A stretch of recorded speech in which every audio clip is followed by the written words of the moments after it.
میرے بندوں سے کہہ دو کہ لوگوں سے ایسی باتیں کہا کریں جو بہت پسندیدہ ہوں، کیونکہ شیطان بری باتوں سے ان میں فساد ڈلوا دیتا ہے۔ کچھ شک نہیں کہ شیطان انسان کا کھلا دشمن ہے۔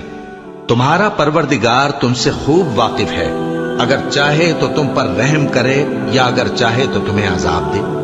اور ہم نے تم کو ان پر داروغہ بنا کر نہیں بھیجا، اور جو لوگ آسمانوں اور زمین میں ہیں تمہارا پروردگار ان سے خوب واقف ہے۔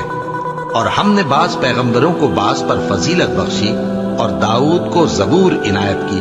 کہو کہ مشرکو، جن لوگوں کی نسبت تمہیں معبود ہونے کا گمان ہے ان کو بلا دیکھو، وہ تم سے تکلیف کے دور کرنے یا اس کے بدل دینے کا کچھ بھی اختیار نہیں رکھتے۔ یہ لوگ جن کو اللہ کے سوا پکارتے ہیں وہ خود اپنے پروردگار کے ہاں ذریعہ تقرب تلاش کرتے رہتے ہیں کہ کون ان میں اللہ کا زیادہ مقرب ہوتا ہے، اور اس کی رحمت